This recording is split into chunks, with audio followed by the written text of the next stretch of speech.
Hi, this is the kitchen we used for Team 15's process improvement project. And so I'm gonna walk you through all the changes we made to improve our processes.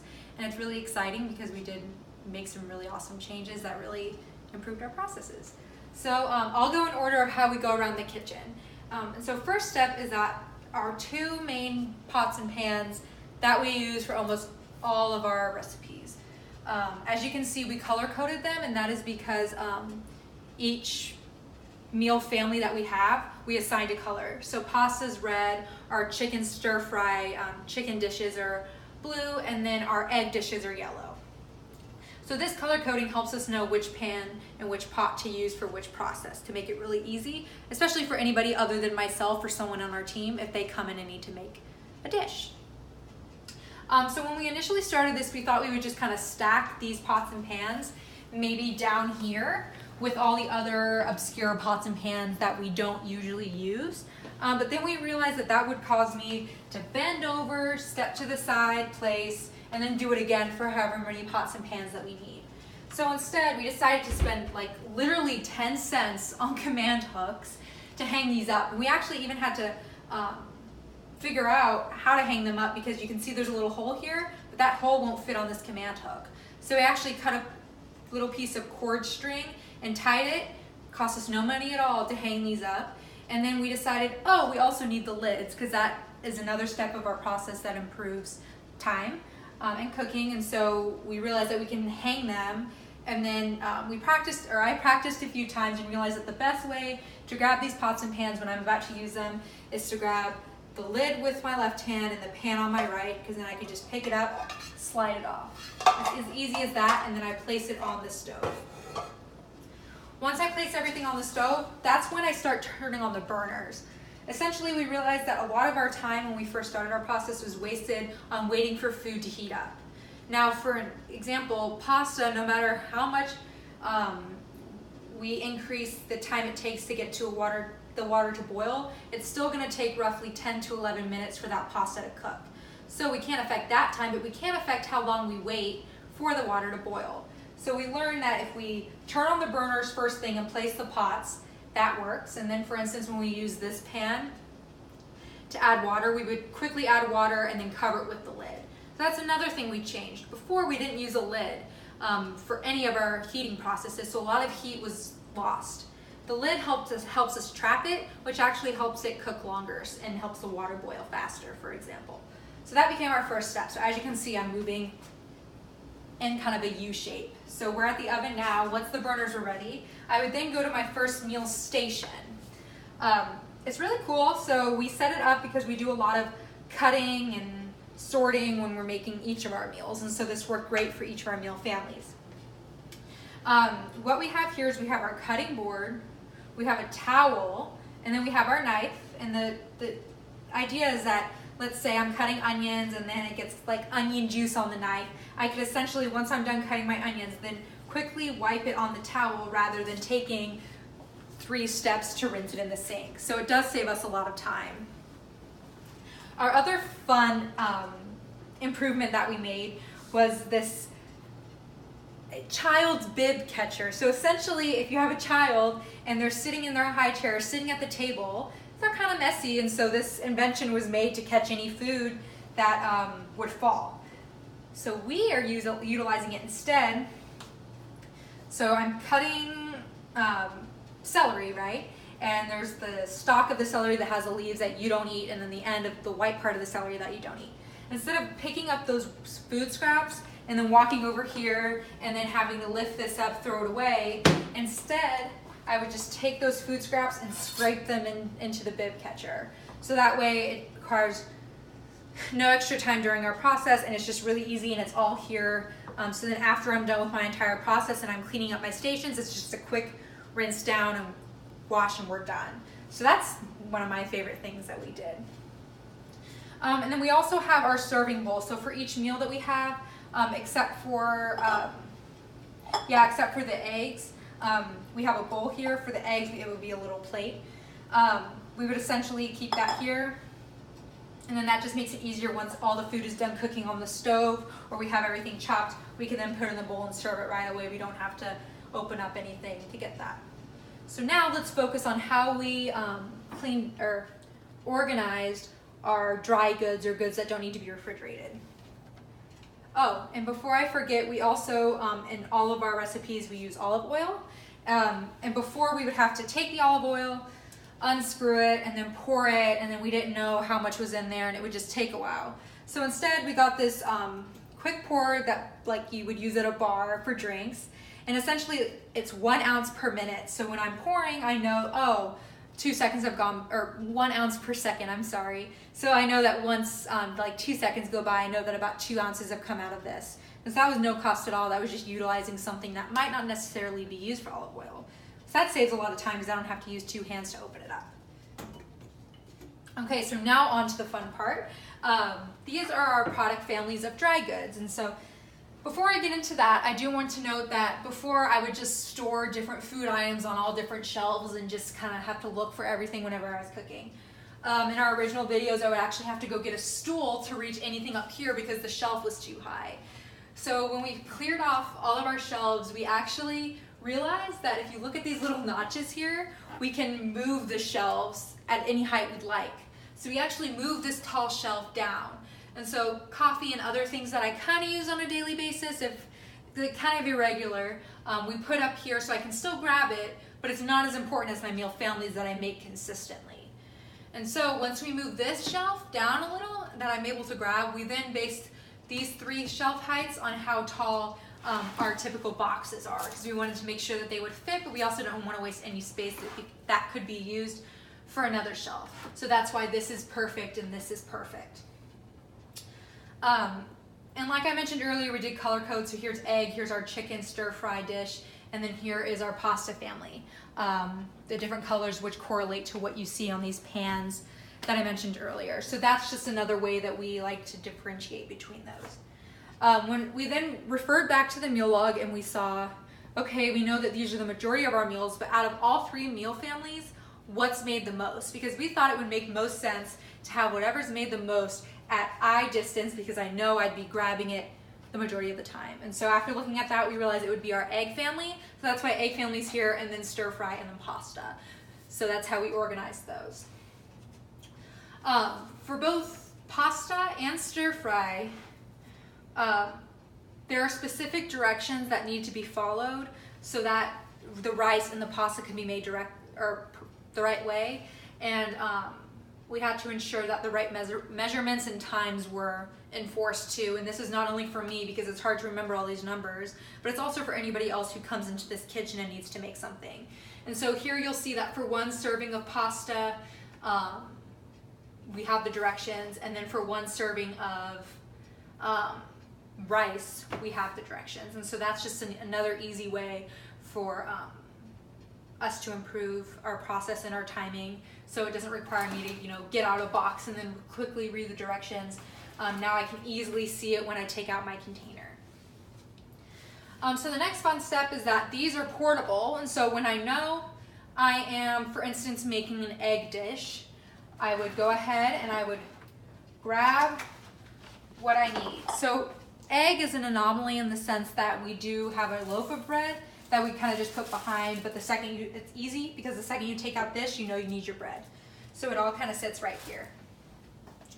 In this, you'll see we have our labels for everything that we have. We have our sriracha, our sesame seeds, our avocados, and even some of our tomatoes. Tomatoes, it depends on the day. We can even include it in the refrigerator. And so, yeah, so that's a great example. And so these are little kanbans. So I know that this is kind of hard to measure. I can't necessarily have 2 sriracha bottles because it has taken me many, many, many months just to get this far down on this bottle. And so it's kind of, for whoever's in the kitchen, if you're at a few final drops that are good for a few final meals, that's kind of the time you know that you would need more. And so I would essentially take this little tag, slide it out, and then put it on my little grocery list. So you can see I already have the rice replenishment kanban here. Here, I'll put this in just for an example. But you'll see I already have the rice replenished kanban here because that one is pretty neat. That goes right here between one box and another box, because I know I go through rice very often. So I would essentially, once I lose one box, I know it's time to buy another. And so that's why that one's already there, because I know I need to buy another box of rice. So that's kind of seeing it in action, which is kind of fun. So these little kanbans just help us remember to buy certain goods. And so in some of our, like for instance, the brown rice and even the pasta, it goes at a certain position, so that way once we grab it, we see it and we know to add it to our grocery list. We also always keep this little bin here, so that way when I'm cutting avocado, boom, it can go on my plate or go wherever it needs to go, and then I can grab this. I don't have to keep reaching up or looking for anything. It's all right here. Everything I need to make my egg that is a dry good is right here.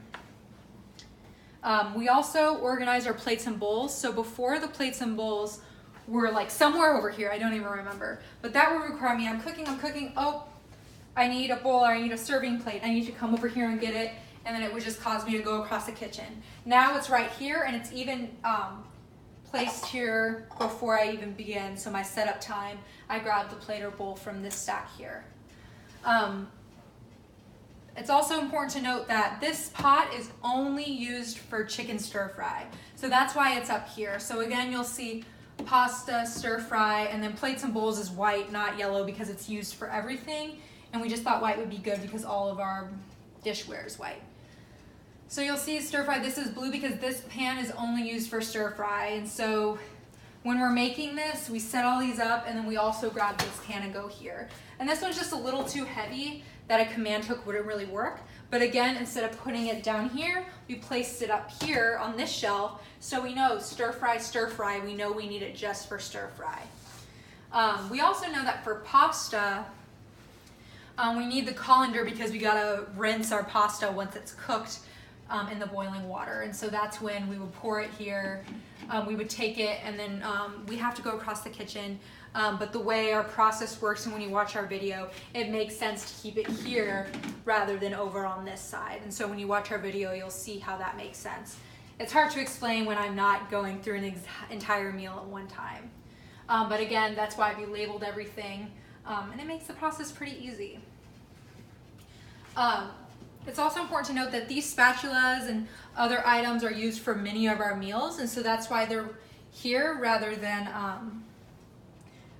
maybe stored in a messy drawer or under the sink or on another side of the kitchen. We keep it right here next to the oven so that they're easy to grab. And then it's also fun, we also have this fun little wooden guy that allows me, once this is kind of dirty, I know I can set it here and it won't get the rest of the table dirty. Because each of our meals use salt, pepper, and either spray or actual olive oil, that's why all of this is set out as well. We don't want to keep reaching out if we know we use it for every meal. And honestly, I use it for every meal outside of these meal families too, so that other 20%. So it's pretty convenient for me. So now we're going to move on to our refrigerated goods. So a lot of our, all of our meals actually have some products that need to be refrigerated and obviously can't be kept in the cabinet, so that's how we organize this refrigerator. So just like the shelves in the cabinet, we actually altered some of the shelves here. We moved one up, we moved some down. And so as you can see, again, we have this color coding, so we have the different bins. We have egg, we have stir fry, and we have pasta. And they also use the same kanban. So I know that once something gets down a little, we can go ahead and add that to our grocery list. So if I'm making stir fry, I'll go ahead and walk around, and then I will grab the stir fry bin, and I will set it right here. And I'll talk about our taped lines in a second, but these lines help us know exactly where to set things. So you'll see even on this side we have it too, but I'll explain that in a few minutes once I'm done with this step. So these are our, this is just like the bins there, except they're different size and they house refrigerated items. So for example, for stir fry, we know we need carrots, celery, bell pepper, and mushrooms. So we have all of these here. And again, it's hard to measure because you don't want to buy, I don't know, it's just kind of hard to measure how much of a bell pepper you need, for instance. But again, once I know, I can go ahead and grab the little Kanban and add it to my grocery list, so then I know, and then once I'm ready to go to the grocery store, I can then write it all on this piece of paper. I don't have to take all these little Kanbans with me. And then once I purchase them, I can then put them back. But this is how it is, and essentially how it would work is I would take out 1 stalk of celery, set it here, take out 1 carrot, take out a mushroom or 2, and then take out a bell pepper, and rinse them all at once. So instead of doing rinse carrot, chop, chop, chop, rinse celery, chop, chop, chop, I would rinse all at once, so that limits the amount of times I move and limits the amount of time I turn the faucet on and off. Yes, so then once I would chop, we actually utilize different knives. And so before I used one serrated knife that it didn't make sense to just use that because it wasn't the type of cutting needed. So instead we used this curved type tip knife, and so essentially we also improved the way we cut. So what would happen is we would have a carrot here. Well, why don't I show you? We would have a carrot here. So after I would rinse off all my vegetables, so this is as if I rinsed off all the vegetables needed. What I would do is I would keep the tip down, cut that off, the end, and then cut this end off. See how the tip is staying down? And then I would slide that into our little bib here. So now I don't have to throw it away or throw it into the sink, it just goes right here. Then when I'm chopping, instead of moving my knife, which is kind of slow and a little dangerous actually, I would instead move the carrot this way while I'm chopping, and the tip never leaves the ground or never leaves the cutting board. So now you can see.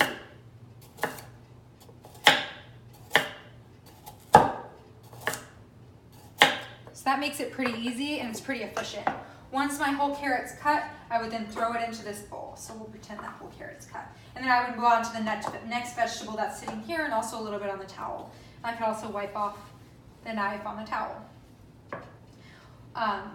So before I go on to the next step in our little kitchen cell, I do want to point out how we make sure all of this is in the right spot. So if I move everything to the side for you, you'll see that we have taped out exactly where everything needs to go. So even for setup time, it's really fast. We know that this goes down first. It actually doesn't require any tape. It just kind of, the plastic kind of sits. So we know this goes down because there's the rectangle, and then the cutting board, and then the towel and bowl here with the knife on top. And then this is the perfect size for our narrow bin. So that kind of just helps us set it up really fast. You don't have to make sure everything's aligned. The tape measures it perfectly for us, which is really nice.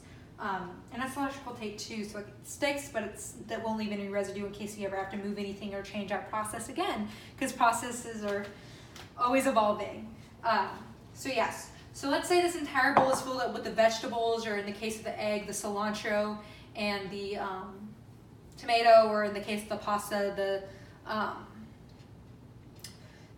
spinach and the mushrooms. I would then take this bowl and bring it over here. And essentially we would just kind of set it. I kept setting it here because it's just, there's no other room for our coffee maker. It has to go here. So essentially having it right here, I know exactly where it goes. So that's kind of why that's not taped off. It would then go here. Once my pan is hot enough, so right during our process, at this point we timed it perfectly so that it would be hot enough with the oil, ready to cook anything. I would take off the lid, pour it all in, and then set my bowl here. So that makes it really quick. It's really nice because it just cooks it evenly. As you can see, the kitchen is very small, so we made it into a cell so that I start here, and as I went through this video today, I walk like this. There are a few instances where maybe, for instance, the egg meal in this narrow container, there is the eggs. Those are just cracked right here at the pan. So I would still stay in this cell. I would just grab this, and it would go right where the bread is, crack the egg real quick, and then carry it here. So it's never once I go back and forth. It's one large cell, which is really nice.